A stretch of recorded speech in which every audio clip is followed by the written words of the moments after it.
now. It's the Rob alongside my broadcast colleague. Hey, what's up? It is Eric Cornish. It's election time, so it's recording by Culture 2016. Oh my goodness, I didn't even notice that was a wrestling shirt. Yeah, absolutely. Is that an official one? Well, it is. It is not official. It is not officially licensed, but Oh my goodness. but I'm sure the Dutchman would love it. Did you make that yourself? No. But I found it at let's see, where Barbershop Window, one of my favorite websites for cool unlicensed T-shirts. But I thought not that was a sponsor of the show. I figured it was one you took website. to a local shop here and had printed up yourself. No. I like that. No, but it's pretty cool. Anyway, It's are. Christie, Clinton, and Coulter. That's right. That That was is right. That could be certainly a good ticket or whatever. Today, it seems pretty obvious what we're going to talk about. Big pay-per-view coming up on Sunday. Hell in a Cell 2014. Big in relative terms. Well, big the show. Cell's big. It's a pay-per-view, so to me, it's a big show. Yeah, it is. Listen, I think this is another great example of why they need to run a few less pay-per-views every year. I agree, especially with the big gimmick like the Hell in the Cell.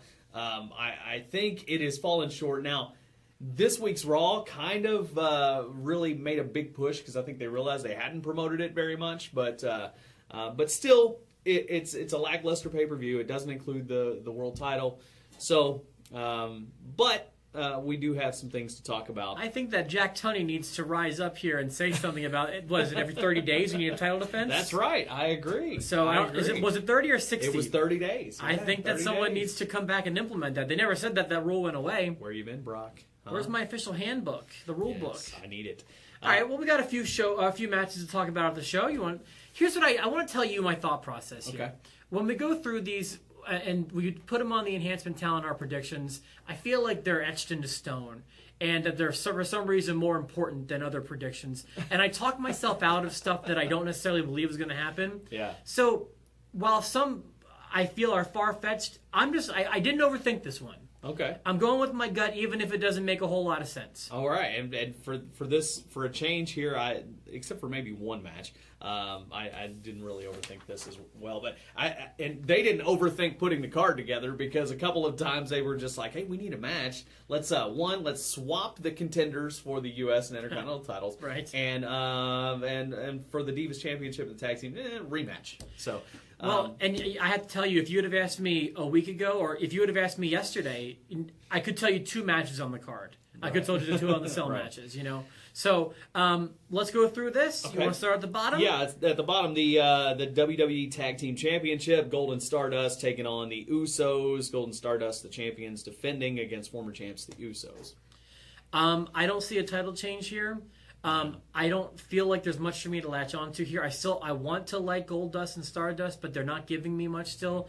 I don't see them, the Usos getting it right back so quickly without anything happening at least. So I'm going to stick with the champs defend. Yeah, I will too. I think it'll be a solid match as it always is between these guys. But probably a good opener for the show. But I can't say much else about it other than Golden Stardust I think retain. I don't think anything special happens here. The Divas titles match is supposed to be a rematch. AJ Lee versus Paige. Many rematches for these two. They always put on a good match. They do, just like the last one. I would have liked to seen them go in a different direction, but for one-on-one, that's fine. Let's go for it. I think AJ keeps it.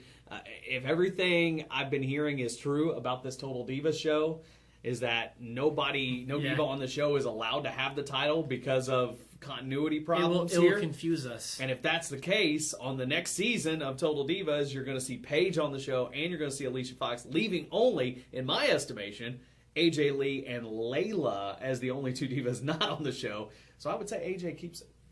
Would you rather be a Divas champ or would you rather be on the Total Divas show? I got to tell you, that Total Divas show, I bet you it's doing pretty well. It's tough, but hey, can you imagine why AJ Lee wouldn't be on the Total Divas show? Why wouldn't you want to be in her personal life? Oh yeah, I see now. I didn't know where you were going with that at first. There are actually 2 women's matches I'm excited to see on the show on Sunday. The second being Nikki Bella and Brie Bella. Well, I will tell you this: I was very excited about this feud, and now I'm not. And, is there a reason? And here's the reason: it's the stipulation on this match. The stipulation makes it a dead giveaway to me. It makes it a dead giveaway, and it makes it very hokey. Because what was turning out to be a pretty good personal issue has now become one of it. Now, hey, you know I'm a Memphis fan, but this becomes a Memphis angle that, was kind of hokey. The servant for 30 days, So yeah, I think Nikki takes that one. And it wouldn't make a whole lot of sense to have the baby face, not be the slave, have the heel be the slave, I should say, to the baby face. This, I'm not going to write this one off yet because they've been impressing me pretty much every turn around this bend. Like, if you would have told me here Nikki's going to sit down and have like a real world style confessional about what it was like growing up with Brie, I would say that sounds terrible. I don't want to see that. But then when it actually came to fruition, I was like, she did a pretty good job with this. Yeah. So I'm going to not write this one off until I feel there's a reason to. Right. So I'm holding on with this one, and I'm going to say Nikki wins, and I'm going to say so far so good with me. I'd like to see much more of that confessional style stuff and the brother turning heel and all that stuff. I would much rather see all of that than seeing somebody be their slave. If in fact it goes the way you predict, you can blame the whole thing on Jerry Springer. That's true. You could. What about Big Show and Rusev? I like the way this is built. I enjoyed the segment with the soldier on Monday night. I thought it was well done. I liked Big Show's reaction afterwards. All that being said, Big Show does not win this one. Rusev is going to take it. I agree completely. I feel this is one of his strongest feuds, with the possible exception of Jack Swagger. This one has a whole lot of story and color going into it. It's been a memorable feud, with the apology and the flags tearing down, and I think that this is more fodder for Rusev in a good way. Listen, this guy has not made any mistakes yet. He's been a very strong heel. He's got a very firm character. Everyone knows what his deal is. He's anti-American, and the super Americans, they try to fight him, and they don't win. And I would tell you, the slow build that they put on this one has been good. I didn't agree with it at first. I didn't think it was going to last. But they didn't just throw him in there, and I kept saying I thought he was going to be, opponent for John Cena. That still may happen, but I like that they've taken their time with it. And I think that Rusev gets a victory here. He keeps getting opponents, and eventually he's going to have that one big opponent. Hey, it might even be Brock Lesnar once this is all said and done. I want to go back and find those early episodes, but let me. Do you agree with the statement or not? Rusev is a highlight of Raw anymore. I agree. Now, that being said, I'm going to stick by my opinion too, that once this is all said and done and his push to the moon is all over, he will be irrelevant. He will be a comedic babyface eventually. I'll give you one more statement. I'm going to stick by that. Agree or disagree. He has already outshined what you thought he would. Yes. I agree with that too. Yeah. Okay, let's keep moving here. Intercontinental title match. I did not know this was a 2 out of 3 falls match, but that makes me even more excited for it. It doesn't officially happen. Spoiler alert. Sorry, we should have said I'm sorry. Until Friday. But yes, 2 out of 3 falls, Ziggler versus Cesaro. If you're upset by that spoiler, shame on you. Sorry. It's a shame on you if that ruined your day. Oh my God, Cornish ruined it. Oh, I was going to watch that. This is the one where I would feel like I went out on a limb because I have no reason for thinking this, and I know usually the title doesn't change hands. I'm going with Cesaro. I am too. Really? Yeah, I am. I'm going with Cesaro on this one, and just because of where I think the rest of the card will stack out, although it is still pretty heel heavy on both of our predictions so far, because I think we've agreed on all of these. But I go with Cesaro as well. I don't have a real basis for thinking I don't either, but it just looked like that was the right place. Now, again, last pay-per-view, a lot of the titles changed hands, you know, but I just feel like this is Cesaro's turn. I just do. Dolph still has relevance, and he still has other things ahead of him, I think. But he never seems to have long title runs. No, he doesn't. So. All right, let's talk about Sheamus and Miz. I'm picking Sheamus again just because I don't see the title changing hands. It's usually rare. I hate Sheamus. I don't like where Sheamus is right now, but I'm picking him as well. And I'm picking Sheamus because originally I thought, well, The Miz would be good to take the title because it looks like, and what I said after I saw it the first time when I saw the crowd reacting to Damian Sandow as the stunt double, the crowd finally reacting to that. I'm saying there's something here, and if they catch on to it, this could be big between him and The Miz. And the very next week, now they're mentioning it. The announcers are mentioning it. They're bringing it up. They're bringing it up to the Miz. What do you think? That he's getting a bigger reaction? So they're going there with those guys. Okay. I don't think that feud needs the title though, and here's why. I think Sheamus might be the next guy for Rusev. Okay. Obviously, he's not American, but he's holding the U.S. title. That makes sense. And I think Rusev with the Rusev to US have a title. run with the U.S. title That would be cool. Would work. Okay, So, well, now we're talking about this, I guess the way I see this one going is I see Mizdow accidentally costing the match for Miz. I can see that. Yeah. He's not there for him. He's too busy enjoying the spotlight to be there for the Miz. All right, want to keep going? Yep. We got the 2 Hell in a Cells left. I really hope that they put Cena and Orton before Ambrose and Rollins. It depends on how they're going to finish this, because this is where I do see something interesting happening. I like and don't like the build that they made for Ambrose and Rollins. And that's weird to say, but like they screwed it all up last week. I thought on Monday. I sort of, because the Mick Foley interaction really put over the Hell in the Cell. Okay. Ambrose is really showing more character. However, I hope he doesn't go too comedic, and that's what I'm worried about.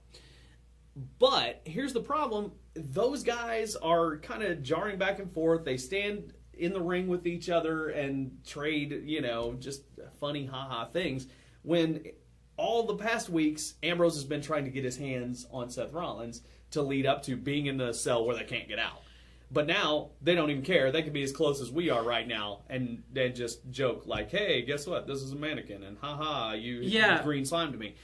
Now that personal issue that was so fired up has kind of dissipated a little bit. For this first big match between the two of them, they should not have had hands on each other yet. Agree. And I think that Monday was not good for that kind of stuff. I'm less excited for it than I was 2 weeks ago. But even still, I expect this to be a very good match. Two guys who are hungry and talented and have something to prove still. And that's when you sometimes get the magic, that you don't get elsewhere. You're not going to see that in Cena and Orton. You're going to see it with the, like you compare them to Rock and Austin back in '97. I think it's going to have that kind of intensity. I have high hopes of that being the match of the night. So, what do you want to talk about first? Orton and Cena or Ambrose and Rollins? Well, let's go ahead and talk about Ambrose and Rollins. And I'm going to say Ambrose comes out on top. Again, have no real basis for this, but I think it's time to get a definitive winner, and I think he's on such a roll right now. I think he's the guy to win. I actually have Rollins winning this one. Okay, our first disagreement. This is our first disagreement, and I feel like if Rollins gets beat right now, it will be extremely detrimental to him, whereas Ambrose can recover from it. And I feel like, I feel like Cena will win the other match, and I feel like the authority is going to go over here with Rollins. Okay. I feel like there's just more that they can do with a Rollins victory than an Ambrose victory. I feel like Ambrose has already won. Okay. And because of that, I can see it going either way. But let's go to the John Cena Randy Orton match and the winner facing Brock Lesnar. That's made this more intriguing of like, who's going to win this? I see Randy Orton winning this. I kind of forgot about that part, but all right. And one, because it's a new match with Brock Lesnar. Two, it looks like Randy is on the fast track to becoming a babyface. And here, let's say, Seth Rollins has kind of laughed in the face of Randy Orton over the last few weeks. Yes. But eventually, Randy Orton, who is becoming the babyface, is going to have to get that upper hand. So I see Randy getting the victory over John Cena somehow, and then Dean getting the victory over Seth Rollins. Now Orton can laugh in the face of Rollins, and the fans can laugh with Orton as they start to build him into a babyface. But I also see something happening here with the Wyatts, and because the way that they placed those segments on Raw, they were all near the main event stuff. Something's got to happen with either Bray and new people or with the former members of the Wyatts or something. And the place I see that happening the most likely would be with John Cena and Orton. Okay. Once again, you have thought this out more than I have, and you have me feeling very shaky about my choices. And here's the other thing that I can see happening is, since they have built this up to be the last time between Orton and Cena, and I'll believe that when I see it. But if Randy Orton gets a clean victory here, I can see the two of them shaking hands in the ring.